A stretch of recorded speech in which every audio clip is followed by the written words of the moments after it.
This conference will now be recorded. Good morning, everyone, and welcome to the second session for Fire Starter Track. And yesterday we have talked about something, and we will cover more concepts related to fire introduction today. Before we begin, I pass over it to Mr. Arun Kumar. He's Secretary and Treasurer at HL7 India, and he want to cover a few things. Over to you, Arun. Yeah, hi, good morning. It's wonderful to see all of you joining us today. There are 21 participants who have joined. Just a few pointers on the virtual meeting etiquettes. Why these etiquettes? It's a collaboration for the cause of the community, and we believe these meeting etiquettes is all for one and one for all. As much as possible, try to identify yourself. Please use your name and as well as your photograph as part of the display picture. Next is, if possible, try to keep your videos on for the first few minutes before we start the actual presentation so that we can relate the name to a face. Next is, and please ensure that you always log in on time. Whatever topics that has been done may not be covered, may not be repeated. While joining, use the prefix and suffix that is going to be assigned to you. This is to ensure that each participant can be identified by a code. Except the presenter and hosts, all others to be muted. Ask your questions in chat. One of the coordinators will ask the questions to the presenter at the appropriate time. We always suggest to have a connectivity backup. While this presentation is on, or when we are having the meeting, the Slack and email are unmonitored. Please use the chats for any kinds of queries. Any messages that is sent on Slack or email will be answered at a later point in time. These are your three resources what you're going to have: the Slack, GoToMeeting, and YouTube. Please remember, you have paid for it, and that is why you're getting access to it. So kindly use it wisely. Thank you. Over to Aditya.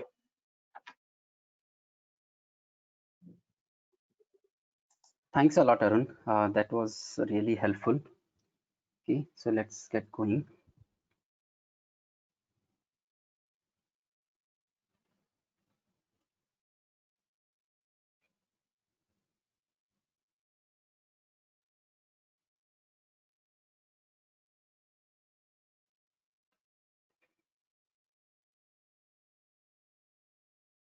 Okay, so a quick recap what we have covered yesterday. Actually, yesterday it was a good session, and it was a pretty interactive session where participant asked actually a lot of questions, which was good to see. Majorly, we have covered some fundamental parts, some background about HL7. So most importantly, what we try to cover is what are the various HL7 standards. Like we have the HL7 version 2, we have version 3, CDA, FHIR, and all of these are messaging standards. So we actually touch upon, we haven't gone, basically that was not the intent also to basically teach you V2, V3 or CDA fire. But yeah, the intent was yesterday's session was to compare what was there in version 2 versus version 3, why version 3 was failure, what is the intent of CDA, and why we actually wanted, or why HL7 International felt that there is a need for another standard, okay, which is fire. So version 2 is anyways very popular. Everybody, most of the interfaces, implementations you will find, they are using version 2, right? But there are some issues with the version 2, like it's overly flexible. Like yesterday, I gave you some examples. If you go to particular segment or message, you will find huge amount of data. V2 is like you, whatever somebody needs, they put it over there. So whenever you have to exchange data, the most atomic thing in V2 is a message. And message itself is made up of segments, a lot of segments. In each segment, you can have a lot of fields. So in a particular message itself, you will find there are more than 1,000 business data you can exchange. And that's too much. Because of this, you have to always constrain in order to say that what you really want and what you really don't want. Okay. And that's where a lot of and if you want to write a lot of rules that I want gender to be mandatory, I want one of the identifier patient ID as MRN, then we have to write, and it's all constraining the standard. And when we do so, we actually are profiling it or we simply constraining it, and that's where we need our own logic. And either you can write your own custom code, but then there are a lot of interface engines through which you can do this easily. And that's where there is a whole together complete interface industry which is supporting v2 interfaces. And then we have also understood that it has text format, it doesn't have JSON XML support, there is no say on privacy and security, even not a guideline. Like FHIR also don't give, actually FHIR is not like a security standard, but at least it talks about and gives you some resources, and it talks about a little bit that how you can achieve it. Okay. Version 3, like we have seen, it's very difficult to implement, in fact very difficult to learn. Take a simple example. If we teach you HL7 version 2 for 3 to 5 days, at the end of the training you would be able to write and read any HL7 message. With FHIR, probably after 2 days you would be able to write any FHIR resource by yourself. But with version 3, even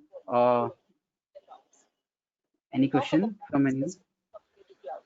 It started almost 9.5 years back, and recently Hello. celebrated 450. As I said, it's a community club. Anybody from anywhere can join us. One interesting fact which Aditya, could you unmute yourself and start? I've mute everyone.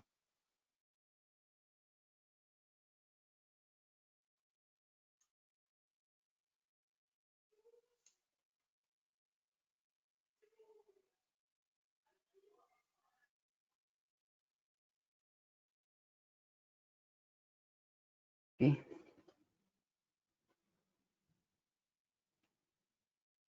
Yeah, so and then we have also, yeah, I was saying that with the example with version 3, even after a few days of learning, it would be still very difficult to even write a single interaction or single message.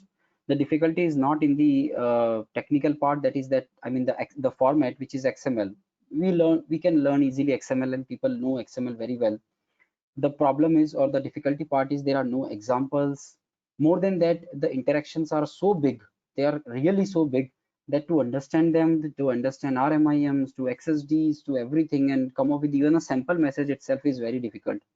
And then there is no API and query support. Tooling is pretty complex. So these were few things, and we talked about CDA, that CDA is more of a document thing where we exchange data, we collate a lot of data together, clinical data, and we exchange it to basically one provider to another provider, or one system to another system. But it's not like in-point data. Mostly it is not in-point data. In-point or real-time data means patient got admitted, or we want to send a lab order, lab send a result. So these are the interactions which are happening in time or in real time based on some real world event, like trigger event. That's what we called in version 2 trigger event. CDA is not based on trigger event, so you can send whenever somebody requested or whenever you have the entire data available. Okay, and it's like a data over a period of time, where when I say over a period of time, mostly the design is such a way that you should capture everything which happened with the patient for a particular encounter. When I use word encounter, I really mean either outpatient or inpatient. So when you say outpatient, visit starts, visit ends. Inpatient, admission to discharge. So that entire part. Okay. And then we have quickly started about what is FHIR, and we have understood the most important two parts of the FHIR is, one is content model and another is exchange specification. That was something which was missing in version 2. Version 2 is all about content model. It is just giving you information model. Model doesn't mean that it has to be a diagram or something, or like in V3 we actually have a model which we call RIM. Content model means the format, or simply the way how you can exchange your data. Like in version 2 we call it simply messages. Same way in FHIR we call the same concept as resource. Okay, or simply, so there are various resources which you can exchange. The in version 2, the most atomic thing which you can exchange, atomic when I say, that means the smallest part which you can exchange is a message only. That means you can never exchange individual segments. You have to make the entire message.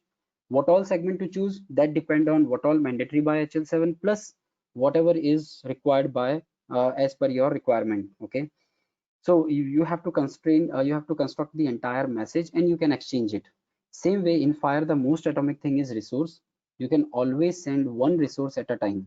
Okay, we'll talk more about resources today. Fine. And then we have understood. So one part was in version 2 that you can exchange data in this format, but V2 doesn't talk about how to exchange. And that is where everyone have their own way, like TCP, IP, MLP, FTP, and so many things. But in Fire, Fire emphasize that you should use REST API. I'm saying not must. I'm saying you should use API, REST API. Most of the Fire implementation real world nowadays, they all revolve around REST API only. Okay, and that's easy and good way also to exchange data. But it's not limited to REST API. That is what all I wanted to convey, that Fire does allow you to exchange messages. Fire does allow you to exchange documents and other things. So is this not REST API or these things? It's up to you. I mean, you can exchange messages and documents through REST API or not REST API. It's completely our choice. But anyways, here let's understand the basic part, that it talks about content model, that means the resources, plus it talks about how to exchange those resources, that is exchange mechanism.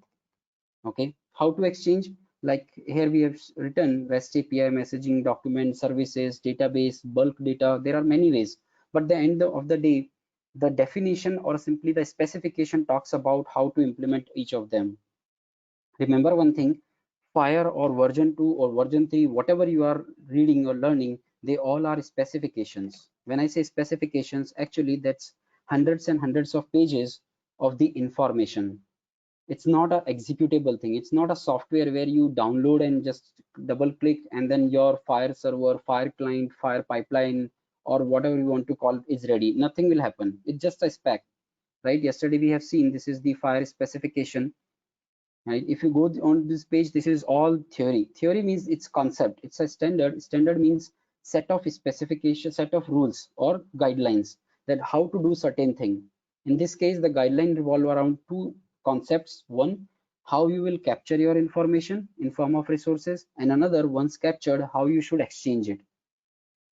To build the resources in real time, you will need programming, right? So to get the data from database, create the Fire resource, yes, you will need programming for that. To exchange, yes, again, you will need programming for that. So nothing will happen automatically. But yesterday, like a lot of questions people have asked, that do we have open source libraries? Yes, we have a lot of open source libraries, and in almost all programming languages, major programming languages. So we can always use that to build resources, to exchange resources, even to build Fire server and whatever we want to do in the Fire. But they are open source APIs. That means they are framework. You have to extend that framework. You still have to go and write some code inside those frameworks or on those APIs. Okay, so that's pretty much what we have covered yesterday. And we have seen that there are 4 different releases: DSTU1, DSTU2, STU3, just names. Okay, and yes, the name matters, whether it is a DSTU or STU versus R4. We will cover a little later what is the difference between them. But simply, like in version 2, we have v2.3, 2.4 to 2.8, 2.9. Same way we have these official releases. So till now there are 4 releases. R5 would be there most probably by end of this year or early next year. And then we have talked about why Fire is better, that we have already covered, that it supports XML, JSON, support of the web standards, strong focus on implementation, and many other things. Okay, so that's pretty much what we have covered yesterday. Now let's move ahead.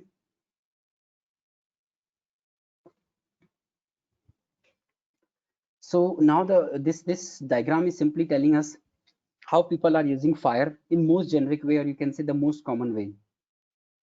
So you can see that here I have an EHR, and EHR will have their own database. So I can simply say EHR, EMR, PM, and then PMS, whatever you call. See, I will call it as simply one word, which is application. So you have some application which consists of data. It has data, patient data, including demographic, allergies, whatsoever it is capturing, depending on the system. Now there are so many different applications, not necessarily they are all mobile application. When I say application, it could be mobile app, it could be desktop, it could be web based, doesn't matter. There is another system which wants to get the data from the EHR. How to do that? So that's where RESTful APIs, we have built RESTful APIs using Fire, and then So how, if you see this picture carefully, the applications are requesting for the data to the Fire server. Fire server is going back to the EHR and asking for the data. EHR gets the data, convert into Fire resources, send it to the Fire server, and Fire server return back to this. Getting a point? But how this entire thing is solving the whole point, I mean whole issue of the interoperability. If some of you have already might be a developer side and then, or maybe you have used REST APIs, understand REST API concept is already there. Fire has only leveraged it. So Fire has not created their own, you can say, concept of REST API. REST API is already there. Fire has come up with their own signature of the REST API. So if I remove this Fire API here, what will happen? Every EMR or EHR or application can have their own set of APIs. So let's take a quick example, a very simple example, but that will help you to understand how Fire REST API is helping to achieve interoperability in much faster way, how it is making life easy for us. So take an use case that we have an EMR, and then over here we have an application. Okay, now application wants to get some data from the EMR, let's say patient demographic. EMR already have that information. Yes, application wants to get that data back. Okay, now how how application can ask for a particular data from EMR? How should they do? I mean, they want to ask for the data. Okay, so how my application can simply query for the EMR or query the EMR to simply say I want patient demographic. So for that, let's say this EMR is Epic, and Epic is saying that okay, I have built my own REST API, and the REST API is this is the REST API, use it and simply get the data. Now before we jump on the use case, just understand what is REST API. There are hundreds of things you can learn, or simply overall concept, yes, you can learn separately, but just on a layman level, for working on the Fire side, you can understand the REST API is nothing but your simply URL or simply how REST API looks. Simply you have a base URL slash name of the REST API. Let's say the Epic is saying the name of the API is patient demographic, question mark some parameters. For example, the parameter is name, and give me the name where name is Aditya Joshi, or I would say give me the first name. Okay, now there are two parts in the REST API. When you say Fire REST API, there are two parts, or any REST API you say two parts. One is HTTP verb. See how you will tell the server that I want data. See what if there are two entities, okay, what they will do with each other. Either one entity will request for some data from another entity, or one entity can send the data. So see, in simple, in a very layman level, either you will request for the data or you will send the data. Simple, right? So if you are requesting for the data, this application is requesting, then EMR is sending back. Yeah, and then if application wants to send the data, then EMR is going to consume it. But from application perspective, which is executing the REST API, right? REST API is executed by one application from one end. In such cases, what this application is asking, so if it is requesting, your verb becomes get. Simply, simple word that give me the data. If this application wants to send some data, then you have to use either post or put. What are the differences? We'll talk later on in later sessions, but just understand on a very high level, on simple layman level, that as an application, when I want to interact with another application, either I will request for data or either I will send the data. So how you tell the software system, how this entire pipeline will understand you are requesting for the data or you are sending the data by the HTTP verb. So if the get verb simply means you are requesting for some data, okay, and post and put means you are asking for some data. I mean, you are sending some data to the EMR for their consumption. Now let's come back to the REST API thing. So we were saying this use case that Epic is saying I already have a REST API. The name of the REST API is this. These are the parameters. Now, how my application will understand the meaning of this API? Certainly, Epic will have to provide the specification or some documentation where they will mention that the name of the REST API is patient demographic. By the way, what is base URL? This is simply logical endpoint of this server. Now, when I say server, is it like always a FHIR server? Not necessary. This is not a FHIR server. Epic has built their own REST API. Okay. So what is logical endpoint of the server? That it's simply that is where they understand the word the logical. So there will be a physical server behind this logical endpoint. Definitely there will be a physical server. There will be some actual software running behind the scene. There might be some backend and everything. But EMR or any application doesn't want to expose you all those things. On top of the actual actual server or actual application, they are creating a logical endpoint. Okay, your IT team will take care of that part. You are just simply writing a endpoint. What is the benefit when I hit the endpoint? You can imagine that there is a software running. I hit that part. Okay, and when I hit that part, that will take care of taking your request and passing it on to the actual application logic. So at my EMR, I will have an application logic, maybe let's say in Java. Okay, and I have defined an endpoint. When application, this particular, let's say at EMR side, this application when request for or send or hit a REST API, I will always be having a, you can say, a Java program which will be listening to the request. Once it is listens to it, it will again pass on to another program in Java, or you can say another class in Java, which will take care of and validating your request. That means whether you have written the correct URL, all the parameters written correctly, then getting back to the database and take out your data. Okay. So that is the base URL or simply the logical endpoint. So whatever activities we will do in our track, we will provide you a base URL. That means there are public test servers available, which are FHIR servers, purely FHIR server. Behind them, there is no actual EMR working. They are just a standalone FHIR server. They have their own repository. But the good part is we can play with them and we can simply do whatever we want to do on the FHIR side. They are open source or simply public test servers. Okay. Now, so coming back to our example again, application is requesting data from EMR. They are saying, get me the data. Who will define this base URL? Remember, this is always going to be defined by the application, which says, I am the one who is exposing the data. Simple. When you say server, a very simple definition of server is, if I am the application who is saying in this moment for this particular API, I am the one who is exposing data, I become server. Who is the REST client? Whomsoever is requesting for the data. So one application can be server as well as client. How? The application, this particular EMR right now is acting like a server for this application when they are fetching the data. The same EMR can be a REST client because this EMR can request data from another EMR. In that case, they become the client. Okay. So any system can behave like a server and client, simple definition. And again, I'm talking at a level where you can easily grasp it, not very technical. Simply a system. If I'm a system, I'm exposing data, I'm acting like a server at that point of time. Okay. So you have, now the Epic is saying that I have this API. Now I have to understand, as an application, I have to understand this demographic. I have to go through the documentation. I have to understand, okay, patient demographic API provides me patient demographic data. What all data?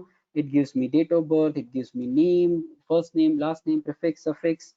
Then it gives me gender, address, and MRN, and many things. Okay, that's what you want. Yes. Now, how to query? So if you just write this way, how the EMR will know that you want a demographic data for which patient? Do you want demographic for all the patients, or you want a specific patient? If you want a specific patient, you have to put some characteristics, right? For example, if I ask whose name is Aditya Joshi in the audience, so I'm giving a parameter, I'm giving some information, and then I'm asking for the data. What is your employee ID? If I say, please raise your hand if your employee ID is 100, there might be few people. That 100 is nothing but the input. So is it always necessary to give some input to the EMR? Not necessary.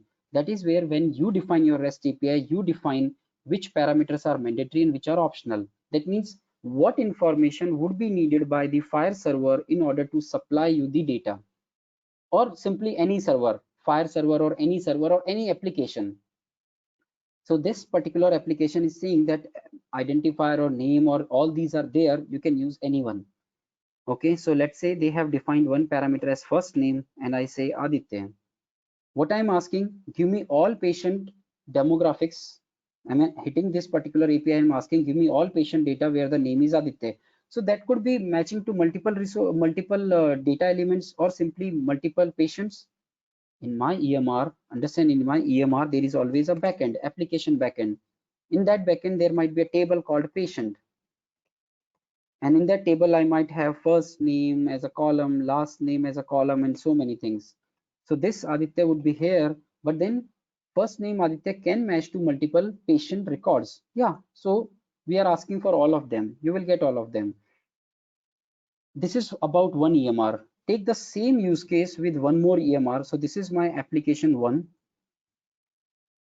Okay, and now this is my application 1. The application is same, but now this is EMR 2. It's a separate EMR. Let's say we have another EMR from Allscripts.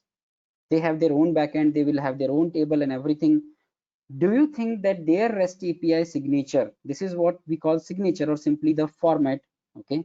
Do you think that they would have defined exactly the same name of the API, same parameters and everything? No, definitely not, right? If I'm defining my own REST API, I will have my own way of defining it. I might give it a separate name. I might give the parameters separate thing. So I might say fn, that's it, right? So the first thing is, as an application, to interact with this EMR, first I have to understand their API. What is the meaning of their REST API? What is the parameters? Same thing I have to do with another EMR. I have to understand their REST API, their parameters, how to use and the list of parameters definitely can be different. The meaning of the parameter can be different. There could be a lot of differences which will be there from one application, one EMR to another EMR. The problem is, as an application, every time I interact with any EMR, every time I want to attain or achieve the interoperability, I have to again and again repeat this step. There is one more complexity. When you run this query, what data you will get? So EMR will provide you the data, but how? In what format?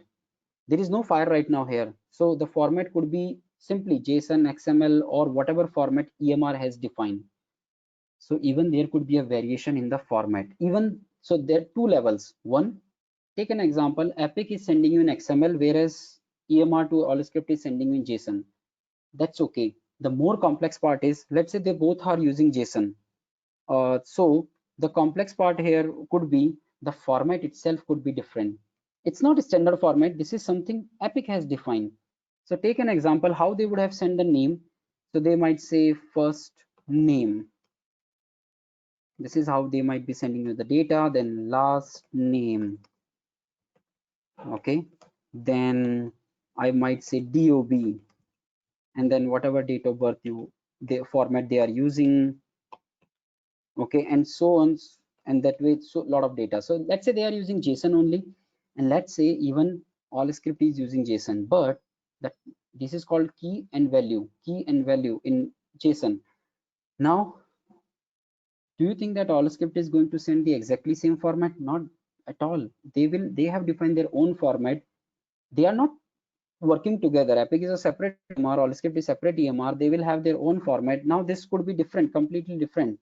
First underscore name, last underscore name. Instead of DOB, they might be saying birth date, and same way different data elements.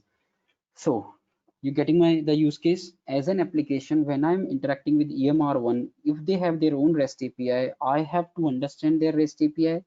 What is the meaning of this REST API? What are the parameters they are supporting? How to use which parameter? Is it a string or a number? How to write date of birth? If I'm writing date of birth here, is this going to be the format? Or is this, or I will have different format like this? We don't know. We have to understand the API only.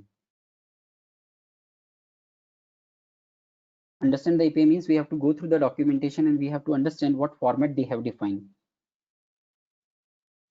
And this could be different for each EMR. So where is the problem? Problem is simple. It's not like we can't do it. People are doing it this way only. I mean, before Fire, in health, or even with Fire also, you will find there are hundreds of implementation which are implemented this way only. There are almost you will find EMR, EHR that they have defined their own way of REST API. And sometimes not just REST API, like I have worked with Epic directly a few years back. And that at that time, they had their REST API, SOAP API. So there was mixed bag. There were so many different APIs. So you can say there were more than 30 different APIs to get various type of data, like getting lab result versus medication, demographic, and some of them were REST, some of them were SOAP API. So if you don't know what is SOAP API, just you can go to W3 Schools or Google it. You will understand it's just one more way of writing web services. These all are called web services. That means through web, through HTTP, you are requesting for the data. So it's different from TCP/IP, right? There where we open a particular port on our system and then we listen the data on the port. It's different from FTP, where FTP is nothing but a folder on some server location. We put the data over there, like we have a folder in our Windows machine or Mac machine. Same way we put it over there and we copy it from there. So these are like technical mechanism of exchanging data. So same way SOAP is XML based. It will be, there is envelope, and within that you write payload. But yeah, again, we'll not go in that detail. Simple, they are web services. Yeah. Aditya, before you switch to the next topic, we have one question there, and then let's give a window of 1 minute for participants to ask question. There are two things which we are achieving through this session. This is also testing our infrastructure for our the day. So all this bandwidth, everything is need to be monitored as we speak. So can I request Aditya to come on video, if that is okay with you? Sure, Vaku. Thank you. Before you switch questions, and then we will allow participants for asking questions. Yeah, I mean, I've just completed the one part of this, and now I will jump to the next part of this same thing, that how the FHIR is solving the problem. So problem is clear to everyone, that because every EMR will have their own REST API or SOAP API, every time an application want to interact. See, in this case, they are requesting for patient demographic data. In this case also, their intent is to ask for the demographic data only. But the format and as well as the way of implementation changes completely. So how it is impacting me? Every time an application wants to interact with an EMR, they have to start the entire implementation from scratch. That means they have to understand their API, understand the format, and then basically understand the REST API URL for and search parameters. These are called parameters, or we simply call them search parameters, or input information to the server. And then the format, it might be completely different. So this whole task I have to repeat again and again, which is making my entire interoperability pretty slow. Slow means because it's going to take time, right? It's always. And then another thing I tell you, which is really important, is there is a lot of dependency on the EMR to understand even. And I'm telling you from my own experience, in 2015 we implemented systems, applications linking to the Epic, and the biggest challenge was not really anything else. The biggest challenge was to get the data only, right? So these are huge systems. There are big hospitals which are using Epic. Even to ask, let's take this example, even to ask what all gender values could be there in your format. So here, if I see one example, let's say, and then gender is, let's say, M, we have to ask them, okay, in this sample snippet you have provided to us, we can see gender is M. Can you please provide the full list of the gender values? So is it F for female? Do you have another codes like other? Is it OTH or OTEHER? We don't know. We really don't know until unless the hospital or wherever Epic is installed provide us the information. So there is a lot of dependency. And in my practical experience, I have seen, if you work with such a big systems, lot of time, even sometimes it take months to just get all the data information, all the understanding of the API. So that makes the entire process super slow. Like one more example I gave you. So how this is a problem is clear now. How to solve this? How FHIR is solving? Okay. Before moving to that part, like Vaku mentioned, let's take some questions. So there are a couple of questions, Aditya. The first question is, can FHIR exchange X-ray images? You've answered it yesterday. Whatever you want. Yes, you can exchange whatever you want in FHIR. But how to exchange X-ray? So again, your journey always start with one thing. Remember, in FHIR, the most important learning you can take from this session is whatever you think in resource term. So if your requirement is to exchange X-ray data or whatever data, first think in terms of resource, that which resource will help me to send this information. You have to come here, you have to search for the right resource. Okay, and during our event also we will do some exercises where you will have more clarity You have to come here and you have to find out the right resource. But in general, whichever is the resource, you convert your X-ray or anything into base64. That's the only way you can exchange data. Base64 format. That means you are simply converting into kind of a binary format. This is, in this case, we use base64. So whatever image you have, it will be converted into like J, K, this, something, some format. And then you can exchange, because this is a text. Fire supports XML, Fire supports JSON, and it supports Turtle. Turtle is another language. Even I have not worked on it, and there is hardly any implementation which has used Turtle. It's more of it's again a text for a kind of a JSON flat file. So whichever format you use, there is none of the format where you can attach the image and send. Not possible. So either you have to convert into base64. Another way is you send the link. So send the link or the URL of the image, and the once receiver receives the link, they can basically go to that particular link and they should have access to download. So this is still not a very useful way. The best way is convert into base64. Thank you, Aditya. So can I also check with you, is that any different from HL7 V2 to Fire? I'm assuming it follows the same format with respect Exactly to, same. yeah. The only Okay. difference is the format. The V2 format is a text message where we write the same thing in OBX5. Here we write the same thing in different resource, in different element, maybe in the media or maybe imagining study. Yeah. Okay, so but Yeah. at the end they all are, anytime you have a text, I mean you have a XML or JSON or any such format, the only way these format can exchange multimedia data like video, audio, images, you have to give either the link or either you have to convert into base64. Okay, awesome. Thank you. In other words, it needs to be converted into base64 or an embedded link as part of the message in V2. If in Fire, it would be attached to one of those resources there. Correct. Okay, thank you. The second question we have from Tuhin, we have 3 parameters like date of birth, first name, last name, and one of these parameters is exactly same for 2 EMRs application that are interacting. So it is a question. It can differ, Tuhin, and later on Aditya is going to explain how Fire is going to help that discrepancy, that you don't have to reach out to each of these EMR vendors to understand how it would be. So that's what he's going to address. What you have written there or asked a question is the problem which he was trying to explain. It does differ in the olden time, and I think Aditya is going to explain how Fire is going to resolve that problem. Any other questions to participants? From participants. Can you come on? You can unmute and ask. I have 2 intent by doing this. As I said, we just wanted to make sure everything is going to be in order when we have the real day. So please unmute and ask if you have any questions. Okay. Yeah. Go ahead. Just one query. Like as you were saying, suppose like gender values will be like M, F, other OTH, others, and so on. But can we directly access patient table of any EMR and know, in spite of sending this message and knowing one by one, can we directly query the patient table of that EMR? Correct, we can always do, but no system in the world will ever give you access to their backend. Why, right? Why they will give access to their backend?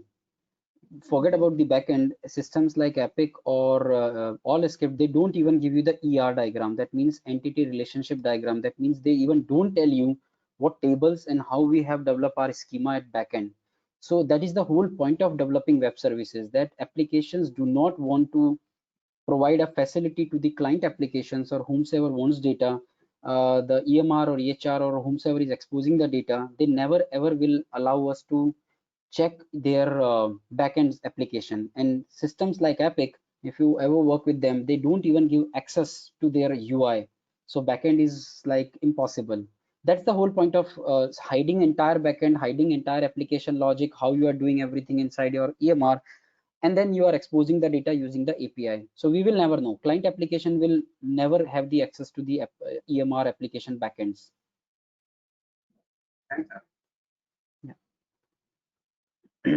And I think Tuhin asked on the parameters. So if the first name is same in this for Epic as well as first name is same, let's say here also the name of the parameter is same, there will be no confusion as far as EMR goes, because your base URL, so make it base URL 2 and let's make it base URL 1, or let's change it to some meaningful thing, epic.com/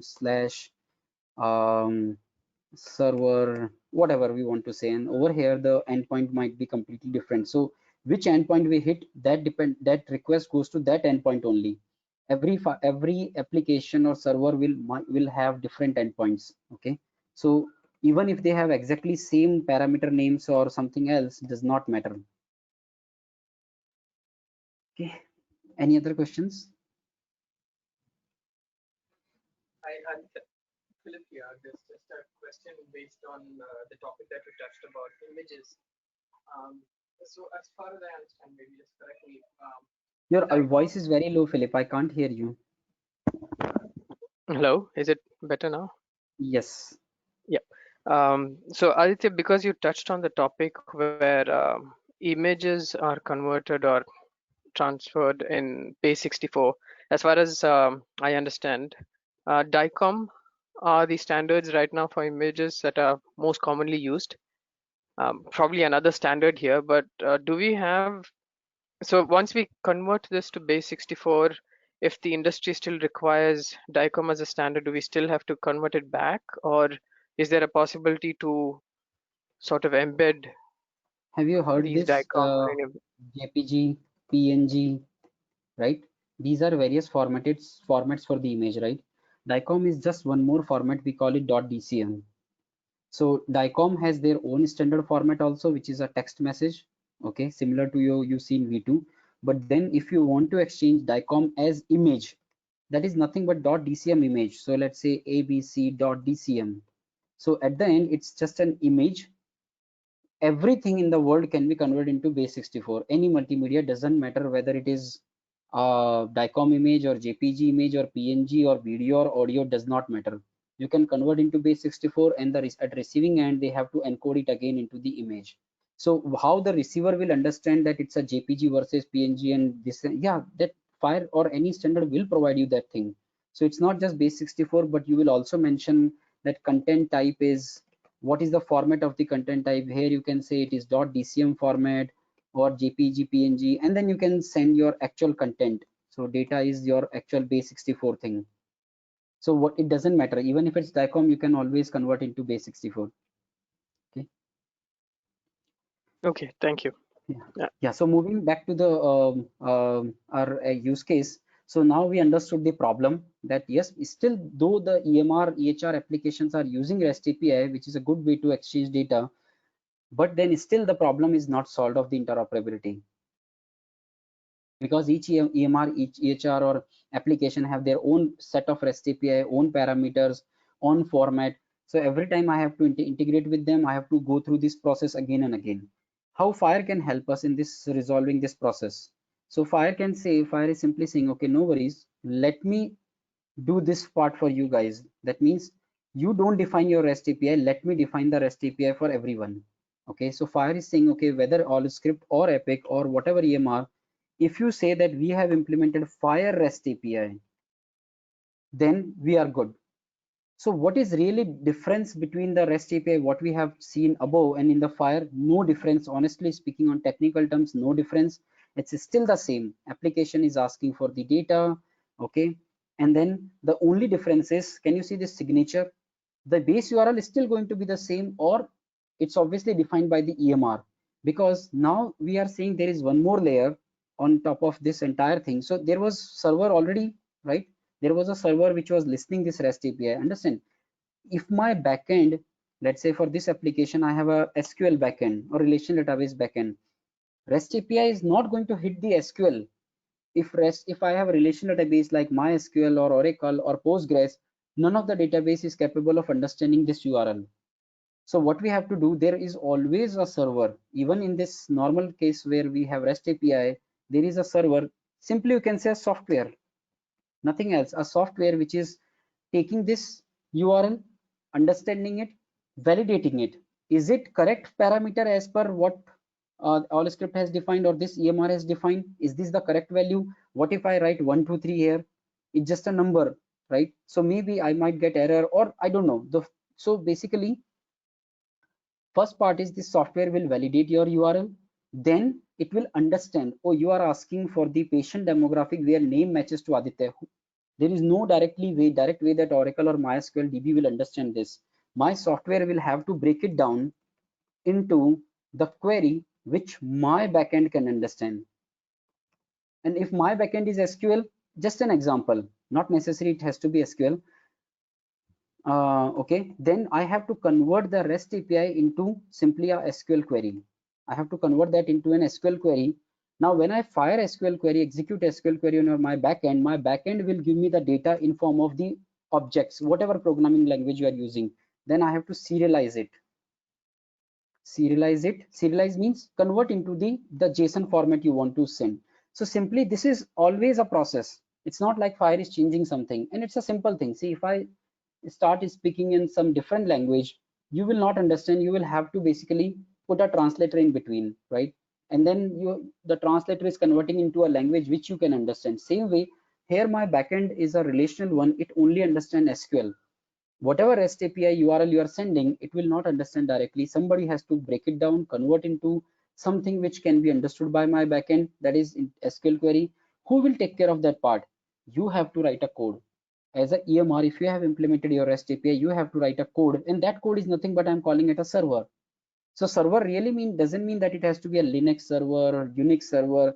Just in a very simple terms, it is just a software program which is taking care of getting your query. That means you're getting your URL, validating it, converting into something which is understood by the backend, get the data from the backend, convert that data into the something in your standard format, whatever format you are defining as a JSON, XML, whatever, and send it back to the requester. And any software which is doing these 4-5 things is nothing but a Fire server. In case of Fire, it is Fire server. In case of, if no Fire, like this, in this case, it's simply a REST API server. No, nothing complicated over here. Okay. Now, how Fire is solving this problem? So Fire is saying you can, as an application, you can have your own backend, keep your backend. No need to change. It's not like you have to make it Fire backend or something. No, not needed. You can keep it like this. You can have everything. What Fire is saying, because every time you are having your own format, your own signature of the URL, let me standardize that. So instead of this, Fire will say, okay, what is your requirement? My requirement is to get patient demographic. They say no, just simply write patient. After question mark, my requirement was that search based on or give me all patients where the first name matches to Aditya. Fire is saying, okay, let EMR not to decide what is the parameter name. Getting a point? Let EMR not decide what is the name of the parameter. Let me decide the name of the parameter for you. As a EMR, you simply implement it. So they have already defined that it is given. You getting a point? So how Fire is making the REST API standardized is they are giving you the signature, this part. The before part is nothing but the base URL, the logical endpoint. Obviously, every server, everyone who is exposing data will have their own set of server or simply applic software program, and to access that, you have to define your own endpoint. So that's okay. What matters is name of the API as well as the parameters. What if I want to search based on first name Aditya and last name Joshi? I will not write last name now, or neither I will write last underscore name, neither I will write Ellen. No, it's not the EMR now who is designing the parameter. It is predefined, and the parameter name is this. See, so the benefit, what is the benefit? If as a EMR you say I am having a Fire server, that means I am supporting Fire REST API. Even I don't have to check with the EMR to get the patient demographic based on first name and last name. Even I will not have to check with them. It's already there. If I'm saying I'm a Fire, I have implemented a Fire REST API, that means to get the patient demographic based on first name, last name, the query is fixed irrespective of which EMR you are using. So this is for Allscript. Even if I switch it to Epic, and if my requirement is same, that give me the patient demographic based on first name, last name, this will change, obviously, because it's a separate application, separate server, right? I don't know where or wherever it is, they will have to define the endpoint. Once we get the endpoint, The rest part is still going to be same, not going to change. How the Epic will understand you are asking for the same thing? That's where this word comes into picture, right? It's a standard. Standard means the definition of what you can ask and how you can ask is predefined. That means what you can ask means what data you are looking for, and how you can ask, that means what parameters you have to use. This is predefined. So as a client, even I don't even have to reach to the Epic and ask, okay, give me this and that. Let's take one more example. What about gender? We wanted to search based on the gender, whether gender is male, female, unknown, other. I don't know the list of Epic. I really don't have to. In Epic backend, if patient table is there, in their patient table, they might have gender column and rest of the columns. Here gender might be M. Gender, the values might be M, F, OTH, okay, and let's say UNQ. These are the values they are using in their backend. I don't have to worry about what they store in their backend, because anyways I will never have access. Neither I have to reach out to them and ask them that what are the standard values you are using, because I'm not gonna write OTH here, neither I'm going to write M here. Why? Because simply what I will write after this is the values of the gender defined by the FHIR, which are predefined.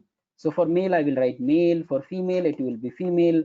So simply the concept here is what you use in the query, the parameters and its values and how you write. This is all predefined. Great. I never have to worry about this. Now the effort, the time I would have to spend to implement the Epic API would reduce significantly. And the best part is, when I interact with hundreds of these servers, if they all are FHIR compliant, as a application, all I have to do is make sure that my application, the application which is asking data, is FHIR compliant. FHIR compliant means from client side, I should be able to ask data in FHIR standard query. Plus, I should be, whatever format they are sending, I should be able to consume the FHIR format.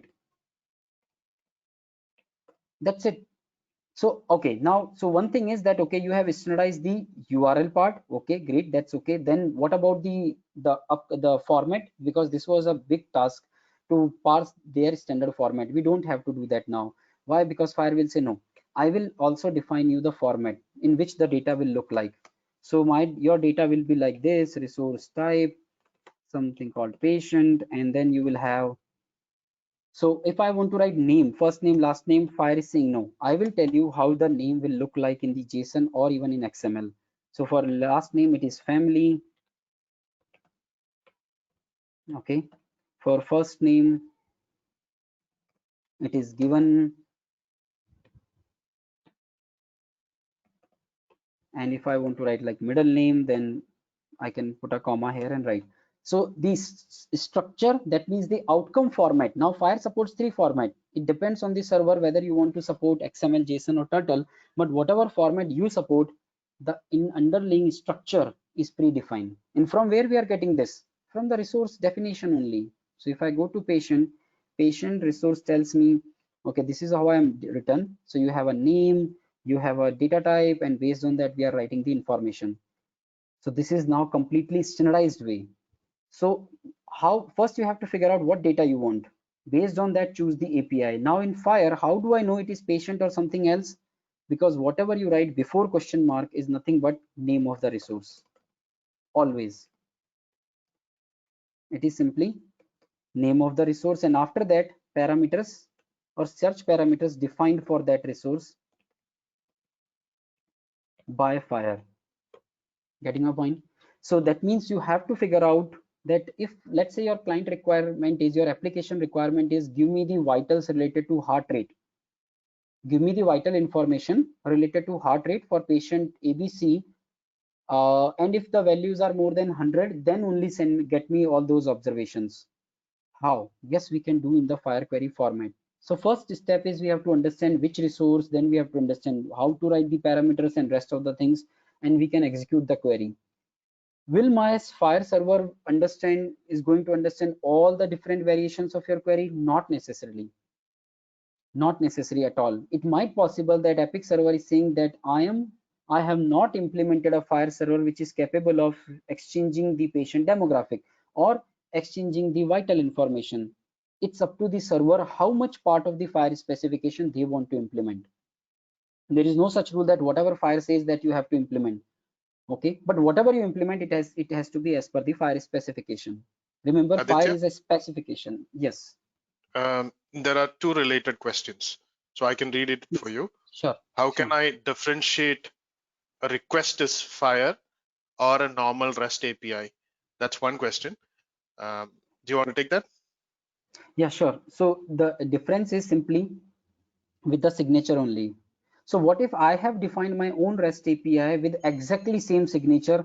No, it's same signature.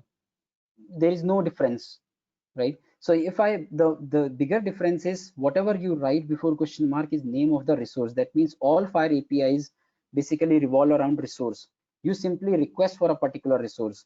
And anyway, second thing is it doesn't work like that. See, as a EMR EHR, you first have to define whether what is your REST APIs.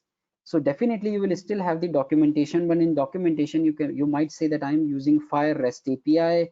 I am supporting patient resource. In patient resource, what all things I am supporting. Let me take you one good example to see the same thing. OpenEpic is an open implementation, or you can say implementation on V2, FHIR, everything. Now they have given a specification for patient practitioner. So if you come here, you will find that they are saying we have an implementation related to FHIR. It might also possible that if you go to OpenEpic, they might have their own. So let's see it again. See, web services. This web services section is talking about their own web services which are not FHIR. Still, they are useful. I mean, I might have one more service which says get the patient demographic, and then it is maybe for the other systems which have not moved to the FHIR. As an application, I might say no, I'm not going for FHIR. I'm happy with the legacy REST API you already have. You can define it over here. So as a specification, you have to define whether you are supporting FHIR or not. If yes, what all you are really supporting and how you are supporting. Like this is saying I am supporting patient base. This is going to be my format. What all parameters I'm supporting, this is the list of the parameters. So what is the difference? Is this not FHIR? The list of the parameters you see here is all coming from FHIR. Only thing is this is subset. FHIR defined parameters to search for a patient almost 3 to 4 times. Then this list, they have taken only a subset and they are saying we are supporting this much part. Great, no problem. They have given you examples, they have given you a lot of things. So this is like a specification on the FHIR itself. They are defining that how we are supporting. Okay, but this is all coming from FHIR only, that this is a patient resource and what parameters are defined by FHIR, all those things. So if you have defined your own API exactly this way, there is no way. And then as a client, you already will have to know that it is a FHIR API I'm executing or it's a normal REST API. But at the end, why you will not be able to, when I receive this, when I just see the URL part as a human being, no, I cannot distinguish, because at the end of the day, FHIR API is also REST API only, right? It's not coming like they have not reinvented the wheel. They have not created a new set of things. It's REST API, but it doesn't work that way. When you execute when you actually go for the interface implementation, you as a client already know that what APIs EMR is supporting, and is this their own custom API or it's a FHIR API. Okay. Yeah, Two more next questions. question. Yeah. Another one is, this is about search. What if my application do not want, probably another testing here. So Amit, can you please, read out ask the question here? Amit Joshi. Yeah. Am I audible? Yes, Amit, please Yes, proceed. Amit, go ahead. Yeah. The question is similar. The part you have already explained in your earlier question. What if there are multiple APIs, FHIR APIs? My application want to implement only couple of them. So is this, can I still call my application FHIR compliant? That is first part. Yes. Second part Perfectly is fine. I have okay. The second part is let's say this patient API. My application want to implement the patient API, but only want to implement the parameter given. Don't want to implement the parameter family. So is this still FHIR compliant? That's the answer. Yes, for both the answer is yes. That means Fire says, I have given this much specification, use whatever is applicable for you. Even Okay, if so I you are say that, even if you are supporting one resource and one parameter, still you are Fire compliant. Even if you are not supporting a single parameter, single resource, still you can say Fire compliant. In order to say Fire compliant, all you have to do as a Fire server is tell the world what you are supporting. And how you tell is, it's a separate concept, will not go in detail, but that is called capability statement. So the only requirement, and it's a good point, because it's a even certification question. Sometimes they ask in exam that if what is the bare minimum requirement by a Fire server to say that they are Fire compliant. All is needed is that they should say we are Fire. They should be able to provide the capability statement to the clients, which will talk about what they really support. Getting a point? So that means I'm supporting, let's say, patient resource. In patient resource, which parameters you are supporting? I'm only supporting given. This all information you will write in capability statement. See, there are two ways. One, like we have seen, this is specification. This is fine. This is for human readability. My software cannot understand automatically by going through the HTML page. So the equivalent of this is called capability statement. But yes, to answer your question, it's purely up to the Fire server. Whatever subset of they want to implement on Fire, they are free to do that. Still, they will be they are Fire compliant. It doesn't, Fire never says at least do 10 resource implementation, at least do 10 parameters in each resource. Not at all. It's purely your choice. Okay. okay. Yeah. Okay, thank you. That Thank you. I think there is one more question from Tuhin. Can I build my URL with two different resources? When you say, can you build, are you referring to, you want to build a server, or are you referring to an app? Tuhin, can you come in? No, If it's about if it's about the base URL, like means that, we were telling that when we're building this particular URL, we had queried with respect to patient only, right? And the patient information was probably just the first name or the last name. So what if I want to find out a clinical diagnosis or clinical history of a patient, and we also are specifying the patient name? So in that case, is it like we will have how is the the entire URL going to be established in that case? Like patient, if patient is a resource and clinical history is another resource, so is that possible? Like my entire URL will have multiple resources within it. Good point, good question. So basically, one thing, let me answer two parts. One thing, this is the endpoint. This endpoint is hitting to a one particular Fire server. Can I have multiple Fire server on my applications? Yes, you can have. Generally, we don't create that way. Yes, we can have separate Fire servers, but not to extract multiple different type of resources. Generally, we can have Fire server where one server is for purely for validation. Another server is purely for terminology. So that's a separate thing I just mentioned. Now, coming back to your question, good question. In a same URL, what if I want to ask the Fire server, give me the patient resource plus give me the vitals, which is observation resource? Can I mention two resources like this and then mention the parameters? Answer is no. One URL will give you one resource only. So before question mark, you can mention only and only one URL. Still, is there a way? Is there a way to say that when you are giving me the patient resource, also give me the associated observations? Associated observation means for patient Aditya Joshi, there are 5 observation resources related to labs, 3 resources available with vitals, 2 for this. Yes, you can write the queries. You can write much more complex queries, advanced queries in order to ask such things. But there is no way to ask multiple type of data by simply putting a comma, or simply there is no way to say give me resource 1 2 3 4 5 in one single query. No, not possible. Good point. It's not possible. But can we do that by an ampersand kind of operator or something like that? No. So understand one thing. Whatever you write after question mark, they are the parameters of this resource. What you are writing before question mark. So simple concept. Before question mark, only one resource. After question mark, only parameters of the resource behind question mark. Simple. Getting a point? So there is no scope for two resources and multiple parameters. Remember, this is a very good point and very good important learning from the querying part or the searching part or REST API part. that you always search for one single resource at a time, and you can give only the parameters, only the search parameters, or only the input information related to that resource only. So even if you say that my heart rate value is, or my heart rate, I'm also interested in heart rate by writing some code here or something, it will not work. Even you will get an error saying that server will say that parameter is not defined for patient resource, unknown parameter, and you will get an error. So not possible.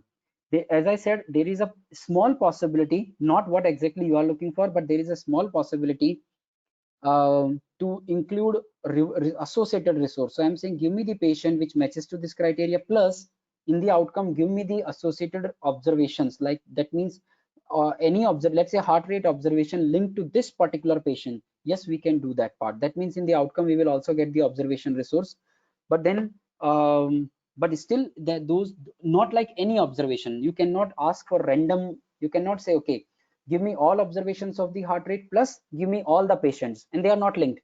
Not at all possible. Okay. Okay, any other questions, Vaku, we have?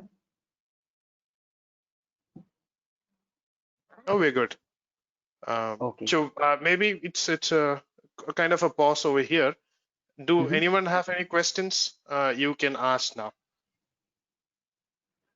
There was an earlier question on the parameters on which we can search. I have attached those URLs where you can find all the related parameters for a patient.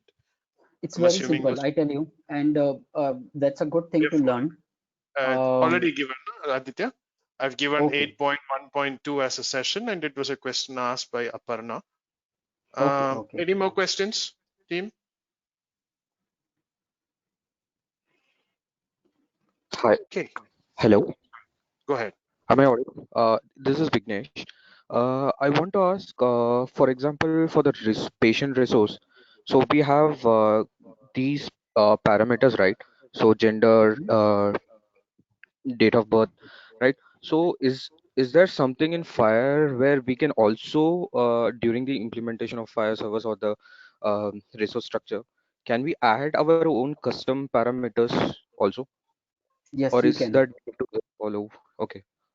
You can. You have to define that parameter, and you have to basically define in a separate resource format which you call search parameter, and make it available on your server. But yes, that is pretty much allowed. Okay, that's great. Thank you. Yeah. Thank you. And that's all the questions we have. Aditya, you can continue. Sure. So that's all about the use case I wanted to cover. This, the intent was that you can understand that how Fire REST API, or when somebody says Fire REST API, this is not a big deal, or it's not like, I mean, when you start understanding, it's simple concepts. Okay, let's not even try to make it complicated. Simple thing that I'm asking for some data or sending some data. When I'm asking, it's the verb get, which I'm saying, and whenever you do search or ask for the data, this is the verb you have to use. Okay. And then simply you say the resource, and you simply say what parameters you are based on what parameters you want the data. Is it, as per Fire, it is not even mandatory to write the parameter. If you don't write, that's okay. Then you are asking the server, give me all patient records whatever you have on the EMR. Okay, you are interested, maybe if that is something implemented by the server or the application, they will give you all the patient records. But remember one thing, the outcome will be the Fire format. That means the Fire which has defined the structure, that's the most basic thing with what any standard do, that is defining the format. So Fire has their own format, like this is my patient resource, and how it will be represented in XML or JSON, that is defined by Fire. That's how we have written over there. Okay. Okay, great. So that, let's move then. Aditya has a question here. Can you go back to the previous image? This, okay. Yes. Yeah, stop over here. Now here, in this particular illustration, what you're saying is that the EHR writes it into the Fire server. Correct? And the Fire server in turn has the patient encounter observations, so on and so forth. Okay. So is this the only way we can model our architecture, or is there any other way? A good question. There are multiple ways. This is one of the way. And what you see, it's a good point that you bring me to this image again. Let me again explain a little bit more things. So now the benefit with the fire, this is the part which I've just explained with the help of use case. So now instead of the specific REST API, we have fire API. The good part, we have already understand that as an application, I don't have to understand how the underlying mechanism work. I will ask my data, I will request for my data using the Fire API, that is Fire Standard REST API. That's what we have learned. Now this Fire server, what you see here, patient encounter observation, these are nothing but resources. This is list of resources.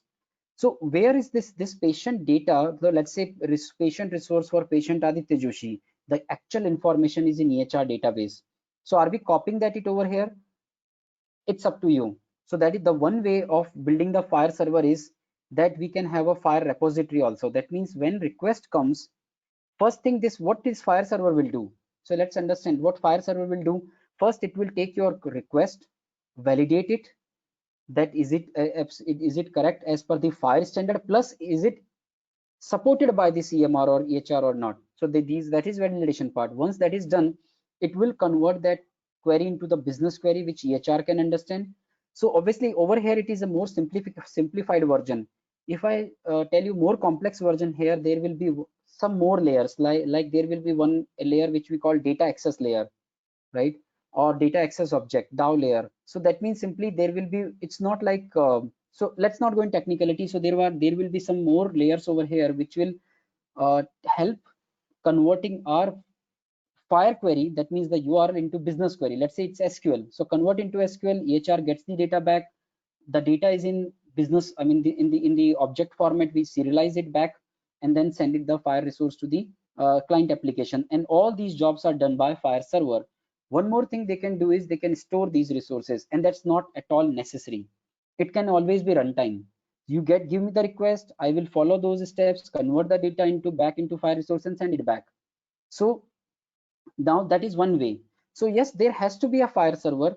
When I say Fire server, it's just simply a software or program which we need, which will fulfill these needs. That is validating the query, converting the query into business query, getting the data from backend, send it to the Fire the application. So these four things somebody has to do, and whomsoever is doing, we are calling it Fire server. So yes, we should have this way.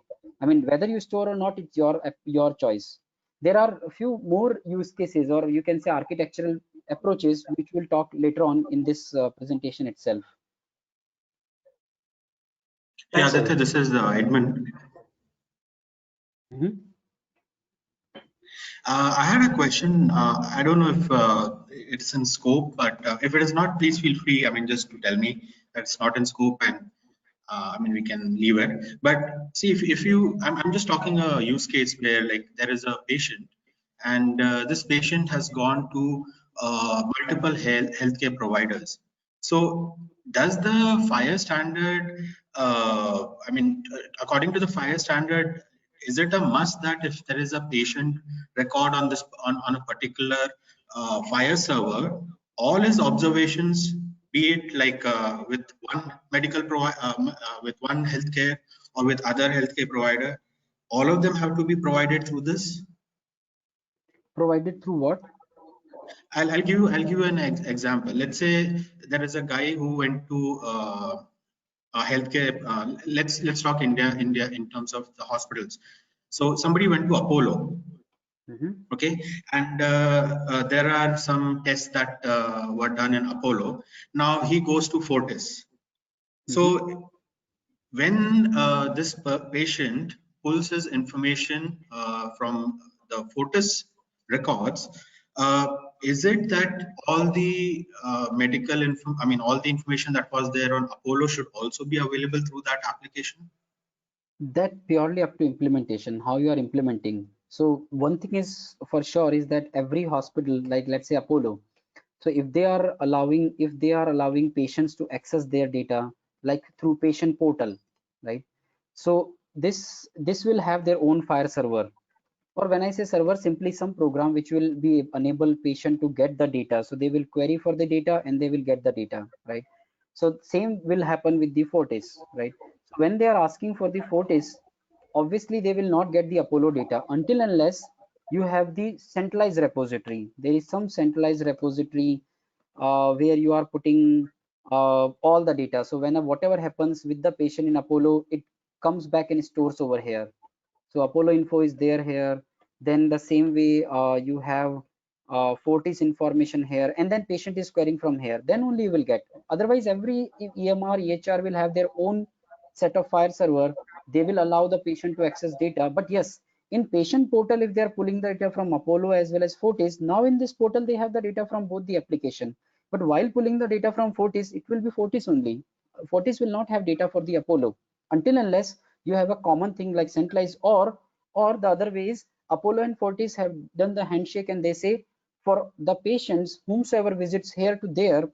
So when this patient moves to Fortis, they will say, I have an Apollo ID, Apollo MRN. This is the Apollo MRN.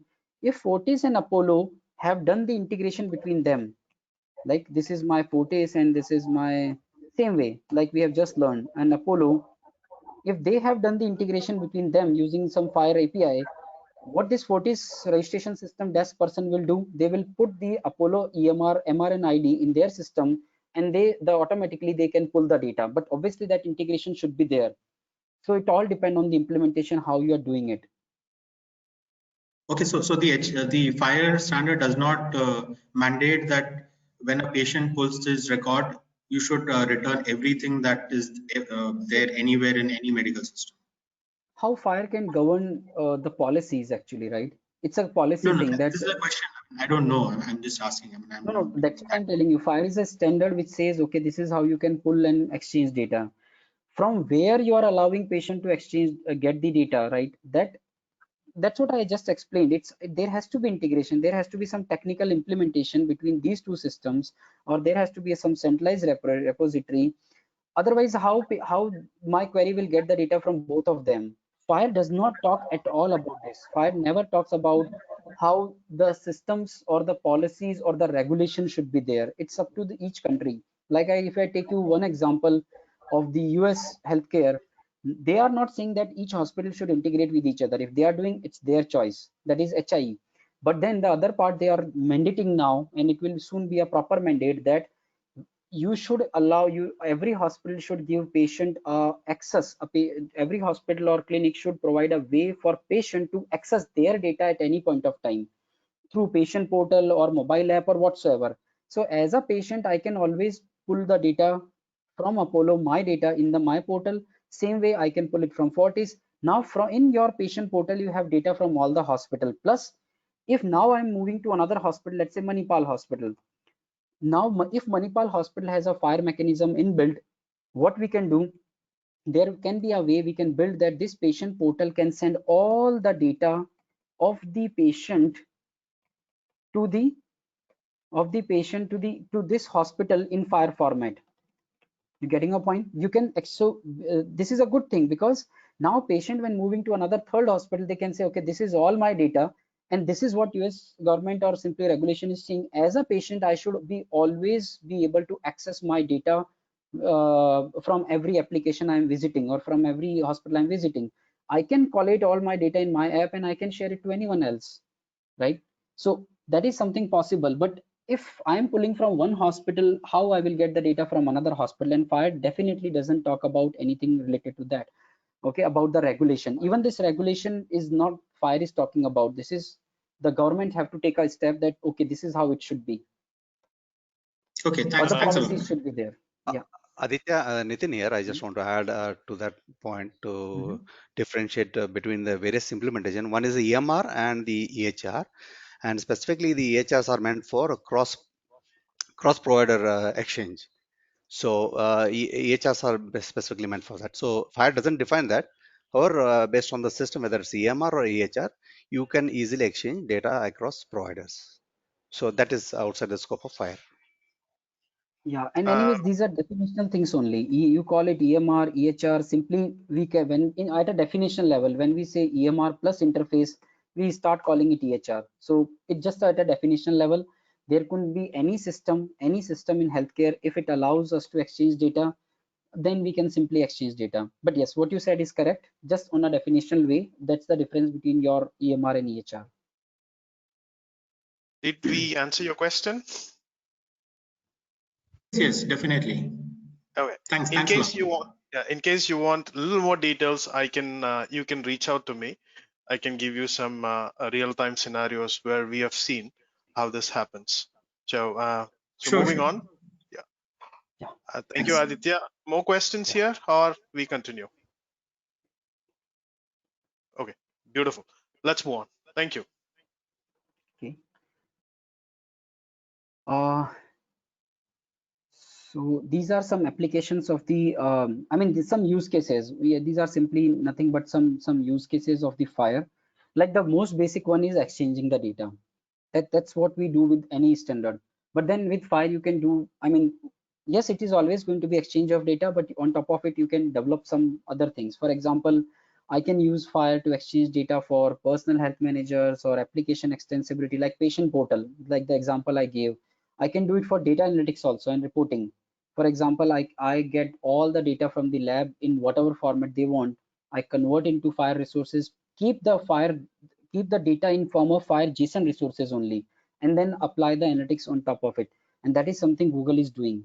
They have built a system where they can accept data from various providers and applications in Fire format. They store in Fire format. Behind the scene, they are definitely converting that into something else, but then they are providing the big data analytics on top of that. But where is Fire if they are converting into something or different format? In they are converting in each piece as a JSON part, separately JSON part. But then for us as a client, when we do want to do analytics, they are providing methods and things, and we can access data or we can exchange data to their repository, analytics repository, in Fire format. So if I using their repository, the analytics part, I can dump all my data in form of Fire resources, and then I can use their analytics tools, okay, to do the reporting and everything. So yes, there is a lot of traction, there is a lot of work going on this side also.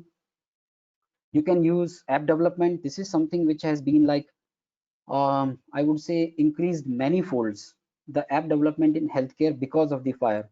I tell you reason, the biggest or simplest reason is, imagine 10 years back, if as a implementer I have to build an app. Let's say I'm building an application which is predicting renal failure or which is predicting heart failure based on some characteristic. So I want patient race, age, demographic, I want his some of his vitals, some of his labs. And once I get all this data, I can run an algorithm which can tell me what are the percentage of chances that patient might have heart risk in future. But to do all this thing, I need a data. And I can create a dummy data and then I can do something. But then when I go in the market and sell my application, how I tell rest of the world that yes, it is an application which I have tested against Epic or against Allscript, and I can go to the hospital and say, you just buy it. If you have Epic, you can directly integrate it. I have already tested it. Because Epic or the hospital who is using Epic will not allow to use their setup at all. Even they will not supply you the test data. Now what to do? With the Fire, the benefit is all these EMR, EHRs, they are coming up with another thing which we call sandboxes, or simply the dummy implementations. Like for Epic, we have Epic App Orchard. So something like this. So they have, what they have done, they have, and this is from Epic, not from a particular hospital. They are saying, okay, whatever we have as our backend, the entire backend application, we will keep it somewhere. Again, nobody will ever provide you the access to the backend. What they are saying, we are providing it's our entire application which is running in the backend, and we are calling it simply a sandbox. And we have a sample data also over there. If you want, you can add your data also. But Aditya, again, we are not. Yeah. sorry to break you there. Yeah. I get one of these questions very often. I thought I can share over here. Is that I just want the participants to carefully note that Aditya said that this is not from hospital, this is from Epic. So I'm not sure if everybody caught that point which he was trying to say. The data which App Orchard has provided over here is actually a sample data. So when he said from Epic, it means Epic has kept a sandbox. In a similar way, implementations would be there in the hospitals. Then it becomes hospitals Epic instance. So was that clear, or Aditya, can you explain what we meant by that? Correct. That's exactly what I meant. And it's a good point to understand that Epic is itself a software. When you go to a particular hospital, let's say Partners Hospital or Mount Sinai, if they are using Epic, they have actually might have customized a little bit, or what if not, the Epic is now installed in their hospitals premises. Now that is their Epic implementation, and they will have their own actual patient data, right? So that's where the problem was, that no hospital was ready to create a test environment, because that needs effort, right? The hospital has to create a test environment, put the test data, and then allow developers to integrate with their applications or their EMR EHR. Instead of that, this App Orchard is directly coming from Epic. Behind the scene, it's the Epic EMR only. Okay, the core EMR is same, and they have their own data. They are again not exposing their UI or their backend. They are exposing simply the data using the Fire API. What is the benefit? Now I can actually register here. I can build my app. I can actually get the data using Fire APIs, and I can validate my application that it is integrated with Epic. The same approach I can go and take to the Mount Sinai or any hospital and say, see, my application is already registered on Epic Orchard. That means it is integrated with Epic using Fire API. I can do the same thing with you also. Okay, so that makes my application with more marketability, more reach. So I have already tested that it can integrate with Epic, and that integration, how we are doing using Fire API. And Fire API, not just Fire API is good enough, because Fire API is limited to a level where you are using something to exchange data, but there is something more, and that something more is basically authorization and authentication. So even this, to access data from the sandbox, you have to do the authorization and authentication using the way Epic Orchard has defined, and that is probably auth only, I don't know. And then, or there are some applications, some sandboxes which are saying use smart on Fire. That is another, you can say, simply a technical framework which allows applications to exchange data using Fire. Plus let's do the I mean, they also allow or gives you the API to do the authorization and authentication. See, otherwise anybody can go to any EMR and get the data. So that's where this particular Fire is helping this immensely, building the more and more app development. And this App Orchard and everything has come together after the Fire, and it's now growing immensely. Okay. Then you can build registries. Building registries means that you can build like provider registry, patient registry. Registry is more of like, I have a backend, or I have simply created a separate repository where I have kept all the patients individual information of the patient, irrespective of what clinical data they are linked to. So for example, in my hospital there are 1,000 patients registered.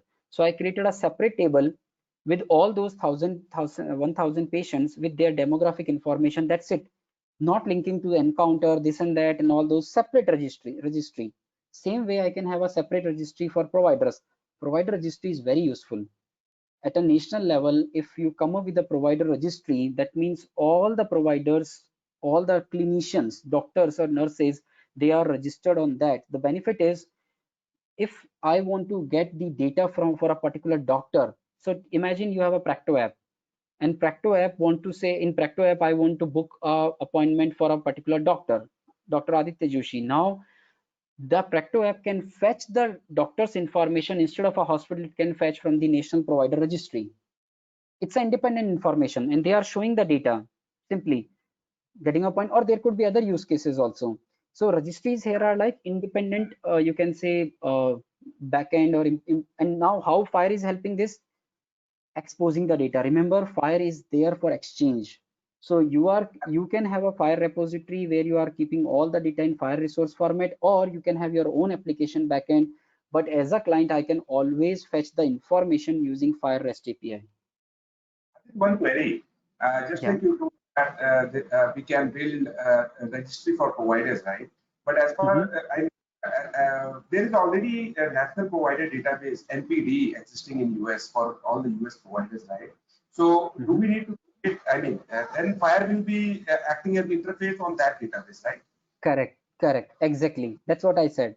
So that the last point I mentioned, that it's not necessary that you have to keep the data in Fire resource format, not necessary. And actually we will not do that, because there will be hundreds and thousands of such records. We will keep the data in the backend, maybe Hadoop or Oracle or whatsoever.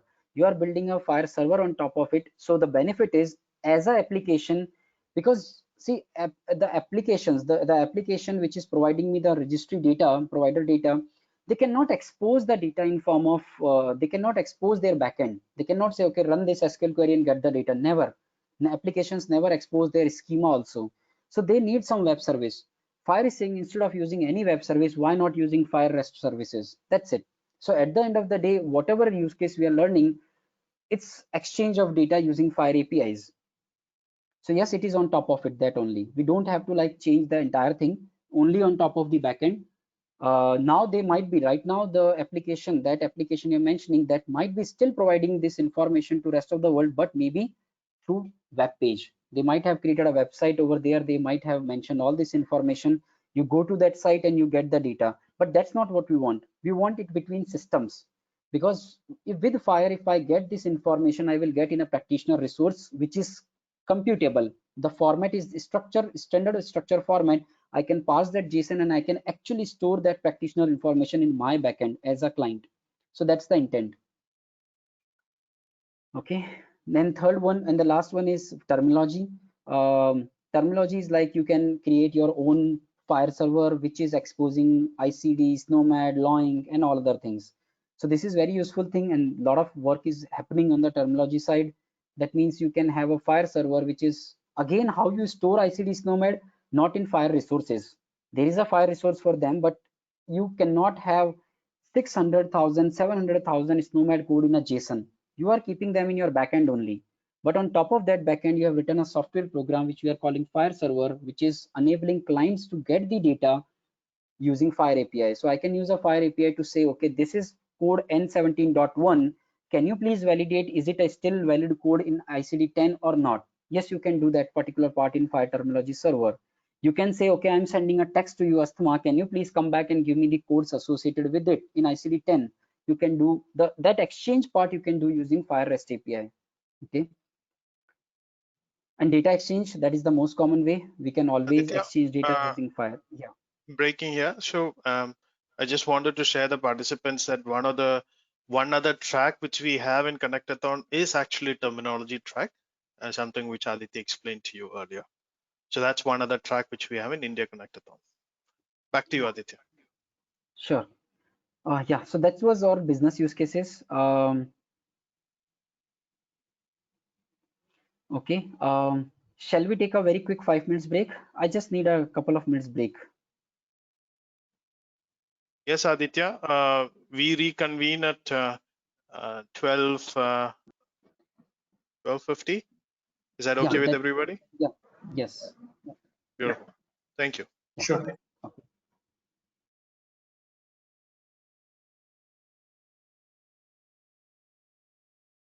Hey, Vaku, can I call you?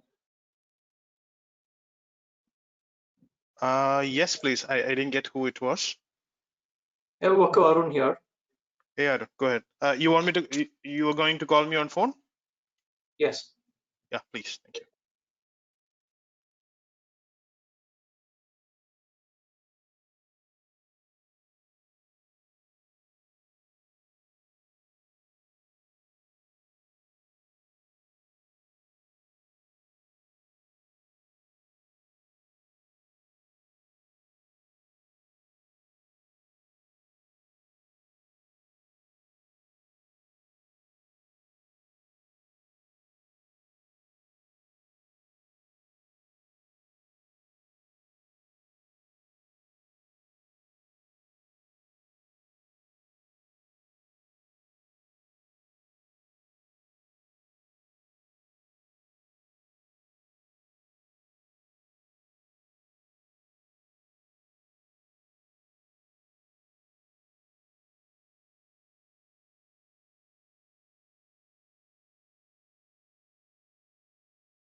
Hello?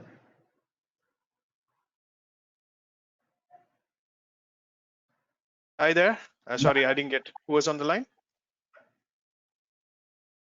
Yeah, hi, this is Basavaraj here Yes, from Basavaraj. Bangalore.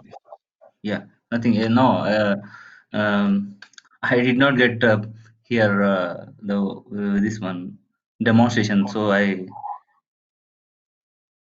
Yeah. So it is a break. We will reconvene after at 12:55. Sorry, I think okay, 12:50. okay, I'm sorry, 12:50. We took a 5-minute break here. yeah, Yeah. Okay. So, but the thank. question, just a message to everybody. Have you all joined the WhatsApp group, or did you get an invitation? Is there anybody who has missed, who is attending this session, not been added to Fire Connectathon group? Can you please reach out to Arun so that he can add? Vaku, the link posted on the Firestarter Slack group, I tried using that, but it said that the link has been revoked. You're right. So we thought we have added everybody. Are you not already in the group? Can you please check on your phone? Because No, we've got the numbers. I'm not on the Okay. WhatsApp group. Okay. And you've already registered, right? Yeah. Okay. Awesome. So This conference will now be recorded. Okay, so this slide talks about various architectural approaches. Simply, I mean, various ways we can exchange data using Fire. Like this particular first one is talking about you can say that is how we started working on Fire at the very beginning, that people were still accustomed of version 2 and they were sending V2 messages. Still, it is relevant. In my current project itself, we are getting V2 messages from various labs in US, and we don't want to like burden the application to parse v2, then v3, then a, and then b, and all other formats. We want to simply say, okay, this is one single format you have to worry about, that is Fire. So that is a broker approach. That means that whatever the format you are getting, you are converting that into Fire. Now v2 to Fire conversion, like yesterday also we talked about, we only have to do it. There is a separate track also in this Connectathon event, which is specifically focusing on how we can convert V2 to Fire.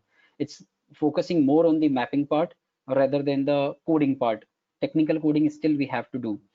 But what is there in V2, how the patient name written in V2, how the same would be represented in Fire, that's the core project about the V2 to Fire mapping. But yeah, that's one of the approach. And then this broker is nothing but a software piece. It's just a software program which is understanding v2, which is understanding Fire and converting one into another.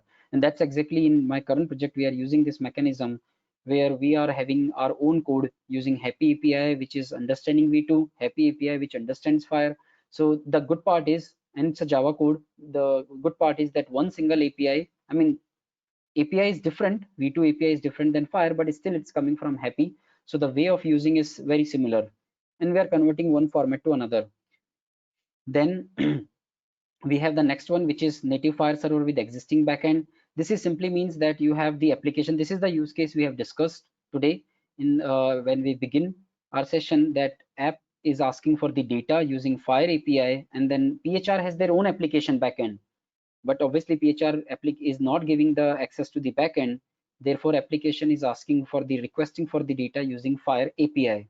And then the things we have learned, that API will be validated, convert into the query which PHR backend understand, and get the data, convert the data into Fire resources, send back to the application.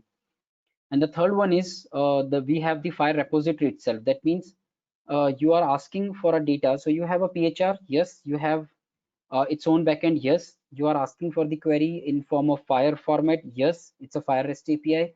But then there is already one more repository, one more database we have created, where we are storing the information of the information which is there in our backend in already in form of Fire resources. So if a query comes, give me the patient demographic where this matches to this, you basically as a Fire server, you convert that into whatever the business query, get the data, but before you send it to the receiver, you store that JSON or XML at your end. The benefit is, next time if the same application or another application asking exactly for the same data, that give me the patient demographic, whose patient MRN is this, instead of repeating all the steps again, I can use my Fire repository and provide the data. but this is the least adapted way. This is the most adapted way. I tell you why this is least adapted, because there is a lot of overhead in this. Just keeping the data in FHIR repository is not good enough. What if patient has changed their phone number? Where the phone number will be changed? In the actual application backend, because patient is gonna call registration desk and they will change the information in their system. It's there in the backend application, EMR, EHR, PHR backend. It's not getting up, it's not changed in the FHIR repository. So if you want to keep FHIR repository, you have to keep that in sync with your EMR application backend. That's a little bit complicated part or overhead. So most of the implementation don't avoid simply creating a FHIR repository. Okay, so these are various, I mean, some basic fundamentals of the, you can say, architectural approaches, how we are using FHIR. Okay, quick overview of the site. Just very quick overview. We can go to the FHIR specification itself over here. So when you go to the FHIR, or it's simply in Google, if you type FHIR R4, you will come here. Okay.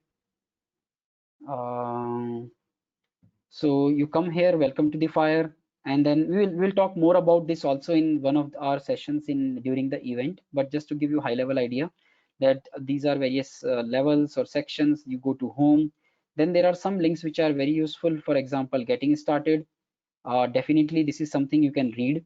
Most of the part you will see that I have covered. This is like fundamentals only, that okay, what are the things in FHIR, where to go, what are modules, and then there is one very important link over here is documentation.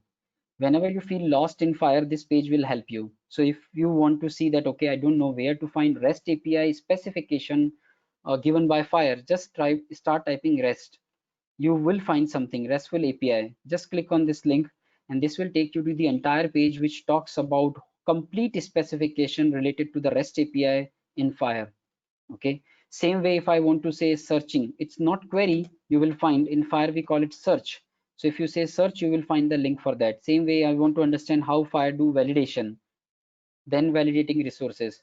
So this documentation link is very handy if you want to find out something. And this doesn't give the links to all HTML pages of FHIR specification. No, there are way too many, but this gives the link to the most important pages. So you can always come here and you might find that whatever you're looking for, you might get it over here.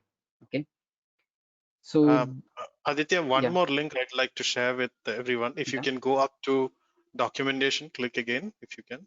The documentation. Yeah. No. I'm saying the tab documentation. Yes. Yeah, I'm in documentation. Okay. Can you click on the modules link if you can? Sorry, getting started, Aditya. I'm sorry. Yeah, that is here. Getting started with FHIR, and it has the modules. Yeah. So if you go a little bit up on the getting started, there is a section in which they explain for exactly there general developers clinic. Yeah, just a second. So this is on the home page itself, or over here you can see this level 1. This you're talking level 1, level 2, level 3, level 4. No, Aditya. If you can scroll up. Further up. A little further up. Yes. Yeah, it clearly says FHIR is a platform. And see overviews with respect to general developer clinical architects. If you can click one of those, then it gives a different view of explanation for each of those profiles. Each of those people, how to read it. That's a good read. Yeah.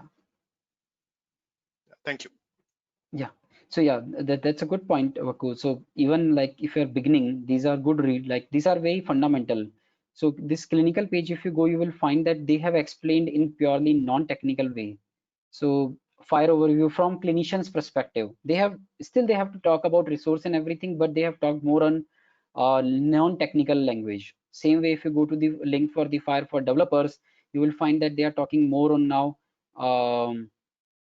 simply more on the technical side on the developer thing. So if you go to developer page, if you will see a lot of things are there, REST API and so many things on the technical side. So actually this is very good. General developer, clinical architects, if you go to this overview, this will also help you to understand FHIR from your own perspective.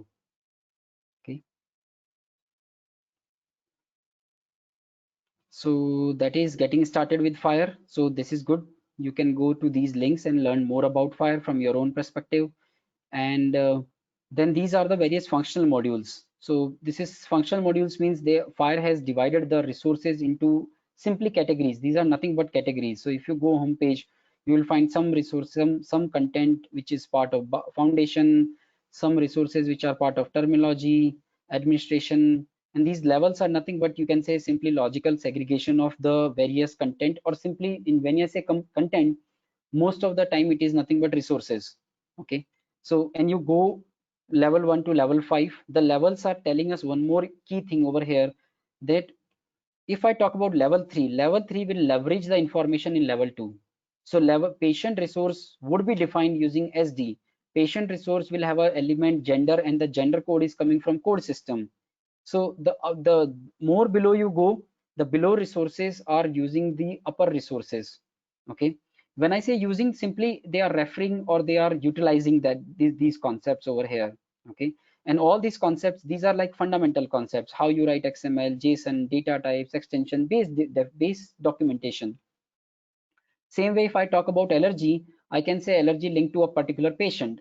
So now these resources will might or might not, but most probably they will use the upper level resources, this as well as this, and maybe the upper definition. So that's the intent of levels. Okay, so when the more you go down, the below resources might use the upper resources.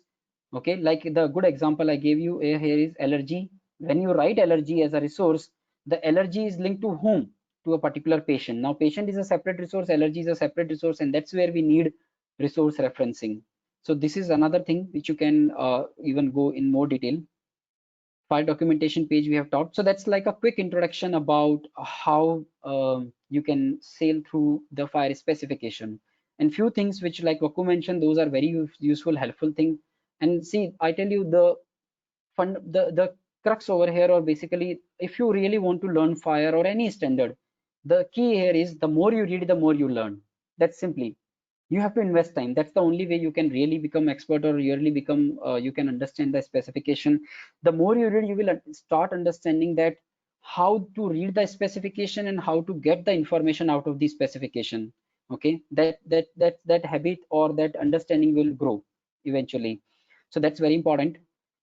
Okay, great. So now we have moved to another topic, which is fire resources, and we are done with our time also.